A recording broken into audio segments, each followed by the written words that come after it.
What's up, guys? My name's David or Dragon, whichever you want to call me, and today I have some Call of Duty Black Ops. I'm guessing that's probably what's going to be on the screen. I don't know. I'm just going to do some commentary and throw some gameplay behind it once I figure out what I want to put behind it and how long this commentary is going to be. I have no clue yet. But what I want to talk to you guys about today was the basically Treyarch, Infinity Ward, and kind of why they are where they are and why they're there. Like, why is Infinity Ward the the big innovator in Call of Duty, while Treyarch seems to just keep making cookie cutter games of the previous game, which would be the Infinity Ward games. Why was World at War felt like a cookie cutter version of COD 4. It played similar, it felt similar, and really wasn't anything big or different. There was different perks per se. Well, some of them were different, and there was some new stuff in it. Different guns.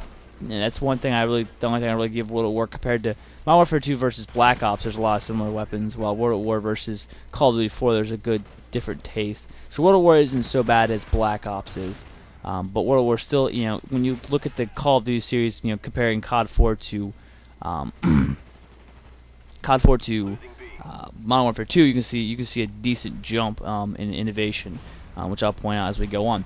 But my point being, because there's two Call of Duties that kind of shape the way Call of Duty is now, why it's a arcade shooter versus a tactical shooter like Battlefield, and also why, like I said, why Treyarch is the cookie cutting company or developer, while Infinity Ward is the innovator.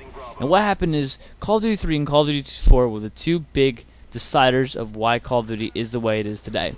What happened was Treyarch was given their first chance to make a new game and come up with new ideas and change things and basically innovate and make a new Call of Duty. And what happened was they went a very tactical route. They made bigger maps.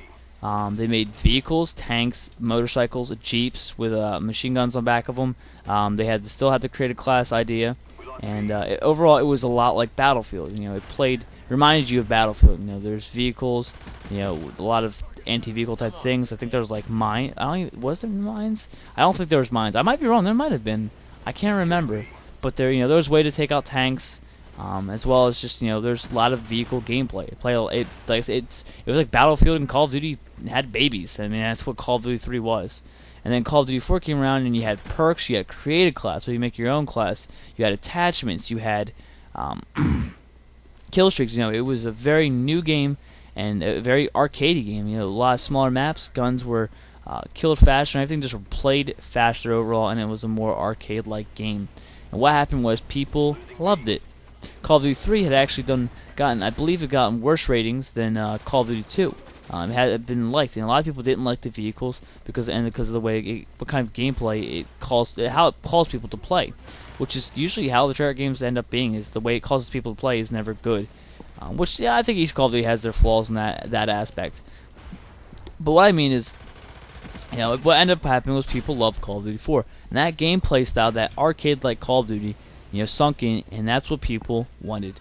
So what happened was Treyarch, now been given the chance to make a game, didn't do very well. So what Activision basically did with them was this: they said, all right, pretty much what we want you to do is to stick to the arcade style that Call of Duty 4 or / Infinity Ward has innovated and put into Call of Duty. I'm gonna use the word innovate so many times. I'm sorry. That they have implemented into Call of Duty and continue on because it gets money and it works. So what happens? World at War comes out. We have creative class. We have kill streaks. We have new perks, some similar perks, and all that good stuff. And basically we have a COD 4 just World at War style and with some changes to it. And then that's what happened. So then we have World at War, which kept us busy. Some went back to COD 4, some stayed at World at War, and eventually, while we're all waiting for Modern Warfare 2 to come out, and then Modern Warfare 2 comes out, and bam, more innovation. We have pro perks. We have customizable kill streaks now instead of just, I think I said customizable for COD 4, which I was wrong. Sorry if I did. We have kill streaks for COD 4. Now we have customizable kill streaks. Like I said, we have pro perks. Guns are kill even faster or even easier to use now, even making the game run even faster. Juggernaut's gone now. You have all these weird, interesting new perks, and it just got even heavier into the arcade genre of the way Call of Duty played. And while World at War still had tanks and still had that tactical feel to it, and again, World at War did worse than COD 4. Then Modern Warfare 2 came around and boom, Call of Duty exploded again. and then it just reinforced that whole idea of Treyarch being that cookie cutter company who made Black Ops, which reminds you of Modern Warfare 2, but just isn't as good. Doesn't look as good, doesn't feel as good, doesn't even play as good. I mean, the engine sucks compared to fucking Modern Warfare 2. Terrible hit detection because they're shitty ass. They're basically running off the COD 4 engine, basically. I forget where I heard it, or read it, or whatever. But the Black Ops engine is a heavily modified World at War engine. I don't know what the Modern Warfare 2 engine is a modified modified COD 4 engine. But if it is, they did a damn good job. And why didn't Black Ops use the same fucking engine? I don't know if I mean, I guess they're two different developing companies, so maybe they're just not legally allowed to. But they picked their shit up because their engine sucks. The hit detection in this game is bad, and the connection, the host choosing is horrible in this game. It's so much worse than it was in Modern Warfare 2. And I don't mean to hate on Treyarch. I love their games. I liked World at War a lot, but overall, it just seems like their games just don't perform as smoothly as the Infinity Ward games. And like I said, they haven't been the innovators. They have the first time they were given a chance to innovate in a game, Call of Duty 3, people hated it, and so yeah, they've pretty much, like I said, become the babysitters of Call of Duty. What happens is each time, there's 2 years between each Call of Duty for a certain company. So Call of Duty 4 was made, and they had the first year, which was COD 4 to World at War, to work on the first half of Modern Warfare 2, then another year to work on the other half of Modern Warfare 2. Now they because of that, each company has 2 years to work on the game, and what happens is we need kind of an in between. So they use Treyarch to, one, keep us busy so we don't stray away from Call of Duty and give sales to a different game company, or even get tired of Call of Duty and say, fuck this, I'm not waiting, I'm gonna go do something else, and get into Halo or some other game. And at the time, that was during COD 4 and World at War and even Modern Warfare 2, Halo was a pretty big threat because Halo's growing big, and Halo was big in MLG and all that other good stuff. Halo Reach kind of flopped all that and ruined it because Halo Reach kind of sucked. But at the time it was a dangerous threat. And then Modern Warfare 2 came out, and yeah, everything was good. And then Halo Reach came out, and Halo disappeared. And so now what happened is, the reason Black Ops is patched so heavily by Treyarch is because they're trying to eat up what Infinity Ward has lost, which is the respect of the community, by fucking up Modern Warfare 2 bad enough and not patching it and pissing people off enough that they had a huge staffing problem. They lost a bunch of people because of it and everything else. Between that and some legal issues with, well, it was really because of I don't think it was because of them not patching things and the hate from the community, but it was just some legal problem with Infinity Ward. I'm not quite sure. I don't know right off the top of my head.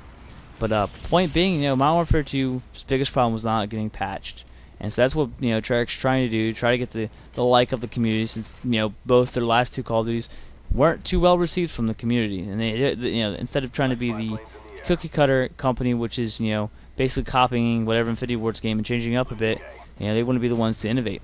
So right now, Infinity Ward's kind of like in a